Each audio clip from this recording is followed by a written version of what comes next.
Labdien, mīļie skatītāji! Piedodiet, ka esam pārtraukuši jūsu raidījumu ar ziņu speciālu izlaidumu, bet mums ir kritiska situācija. Esam saņēmuši kaudzēm e-pastu un pastabaložu. Aiz loga ir neapmierināti ļaudis ar lāpām, un viņi visi grib dzirdēt atbildi uz vienu jautājumu. Citēju, kāpēc mūsu paskastītes joprojām tiek piebāstas ar tām trakajām reklāmām. Mēģināsim rast atbildes. Pie mums šodien studijā eksperts reklāmu jautājumos. Sakiet, lūdzu, kādi ir šie argumenti, kādēļ reklāmas joprojām tiek sūtītas? Viens bija pirmkārt šis vienotais abonementu reģistrs, kas pasargātu iedzīvotājus no reklāmas materiāliem, bet, diemžēl, tas neatrisinātu visas problēmas. Tātad šis vienotais abonementu reģistrs neatrisinātu pilnīgi visas problēmas? Visas, diemžēl, nē. Ne tādu reģistru mums nevajag. Ja šis reģistrs nevar pabarot izsalkušos, novērst nabadzību un nomazgāt netīros traukus mūsu vietā, šāds reģistrs nedarbosies. Jā, ļoti spēcīgs arguments. Varbūt vēl kāda argumenta par šīm reklāmām paskastīties? Jā, protams, tādi ir vairāki.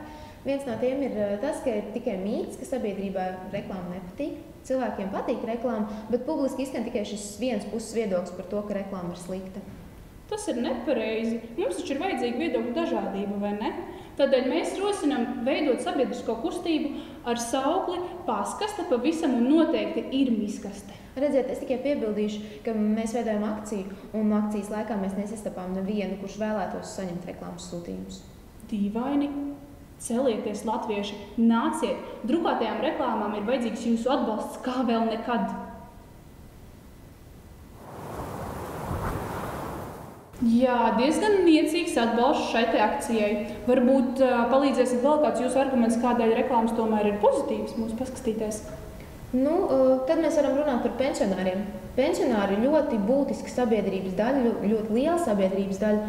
Un pastāv uzskats, ka pensionāriem patīk reklāma, un viņi pat kļūtu dusmīgi, ja viņi vairs to nesaņemtu. Tur man ir jāpiekrīt, jā. Pensionāriem ļoti patīk reklāmas. Ļoti. Pilnu māju tām sveiti nest augšā un pēc tam lejā nopiektā stāv. Problēma. Bet ir kā atkārtojās, atnāk un nākošā dienā tāpat reklāma atnāk. Teiksim, man sieva par to, viņai ir kaut kāda interese par to reklāmu, ja? Bet nāk pie mums mājās, nāk pat tādi, no tādiem veikaliem, kuri Valmierā pie mums neeksistē. Tā ir. Tā kā priekškam to vajag. Uz manas paskastītes jau kā 3 gadi ir uzlīme, lai manā neieliek, lai taupa koku un zaļo dabu, lai neievieto nekāds reklāmas bukletiņus un uzaicinājums un tā tālāk. Es tā nesen dzirdēju, ka Vides aizsardzības un reģionālās attīstības ministrija centās šīs reklāmas aizskavēt ar likuma spēku, vai tā ir taisnība? Jā, tā ir taisnība.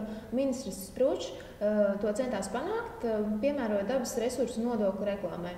Bet, diemžēl, iecer neguva nekādu atbalstu, tāpēc, ka Saeimas deputāti sāka diskutēt par to, vai šis nodoklis tiks piemērots arī politiskajām reklāmām un tādiem žurnāliem kā Princese un Žirafe. Par to gan ir jāuztraucās, jā. Bet es nedomāju, ka tikai tāpēc, ka ir stilīgi ņirgāties par Sprūču, tad visas viņa idejas ir zemē metamas. Un runājot par idejām, kā palika ar tām uzlīmēm, arī tās deputāti neatbalsta? Jā, uzlīmes tas ir kaut kas tāds, kas mums ļoti patīk. Liekas, kā laba ideja, bet pastāv bažas, ka ļaunprātīgi vides aktīvisti varētu šīs uzlīmes izplatīt brīvi un apdraudot pensionāru tiesības uz miskastu paskastē. Jā, ir jārespektē katra izvēle un katra tiesības, bet cerams, ka tiks respektēta arī to cilvēku izvēle, kas vēlas redzēt savu paskastīti brīvu no reklāmām. Un uz šīs cerību nots arī beigsim šo ziņu speciālo izlaidumu un ļausim jums atgriezties pie jūsu raidījumu vai tik ļoti ilgi gaidītās reklāmas pauzes.